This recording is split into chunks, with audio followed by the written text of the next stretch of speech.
सुप्रभात, सबको मेरा प्रणाम और सबका दिन मंगलमय हो, सबका दिन अच्छा हो। अब मैं आज करूँगा प्रणाम का चौथा भाग, उज्जाई। सबसे पहले किसी ध्यानात्मक आसन पर बैठें और ये हमारा ध्यानात्मक आसन है। ये सिद्धासन पर बैठते हुए कमर गर्दन सीधी, मेरुदंड सीधा। और अब हम करेंगे उज्जाई प्रणाम। उज्जाई प्रणाम कैसे होता है? सबसे पहले हमें पूरक, रेचक और पूरक, श्वास छोड़ना रेचक और श्वास लेना पूरक। तो पूरक जो होता है हम करेंगे, गले से श्वास लेंगे।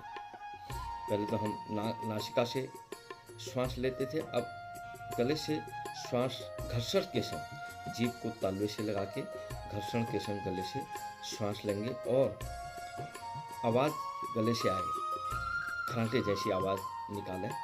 तो मैं अभी थायराइड प्रणाम करूँगा, इसको देखें।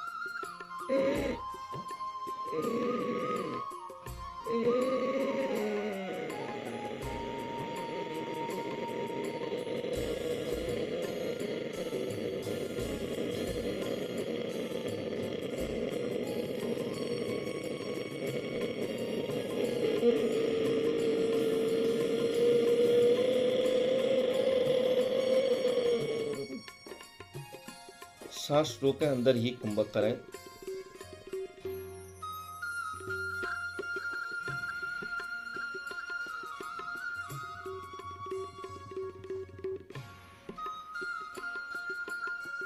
दाईं नासिका बंद करके बाईं नासिका से रेचक करें।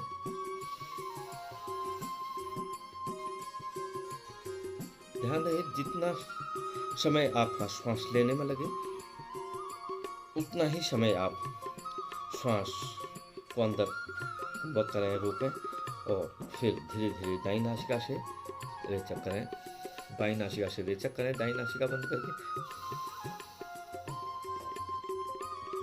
फिर एक बार और करेंगे, गले में घर्षण के संग खराटे जैसी आवाज़ निकालें।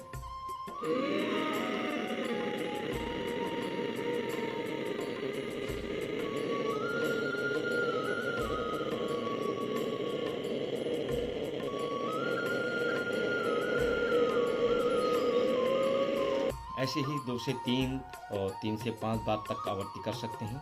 और रोगी तो ज़्यादा करें, जिसके थायराइड हो या फिर शोरिंग हो, गले से मतलब खराटे जैसी आवाज़ आती हो सोते समय, और टॉन्सिल हों, बाकी जो है हमारे कंठ विकार, इसके लिए भी बहुत, इन लोगों के लिए बहुत उपयोगी है।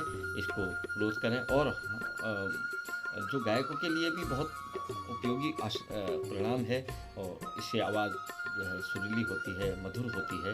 इसको रोज़ करने से हमें बहुत फ़ायदा मिलता है, और रोज़ करें। योग रहे निरोग, सबको प्रणाम।